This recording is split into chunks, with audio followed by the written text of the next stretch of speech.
வேற வாய்ஸ் இப்போ அதான் பேசுறாங்க. ஜனநாயக ஜனநாயக ஆட்சியராங்க அக்கா ஜெயமணி வடிவேலு செந்தோலமே சத்யராக பாட்டு பாடிட்டு ஆடுங்க. வேற கேப்டன் விஜயகாந்த்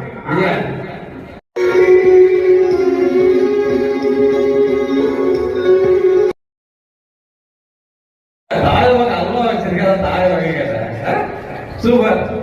கை தட்டிய எல்லாருக்கும் மிகப்பெரிய நன்றி தெரிவிச்சு சட்டத்தை இவ்வளவு பிரம்மாண்டமான ஒரு நிகழ்ச்சி நடந்ததை பார்க்கும் போது ரொம்ப சந்தோஷமா இருக்கு, பெருமையா இருக்கு.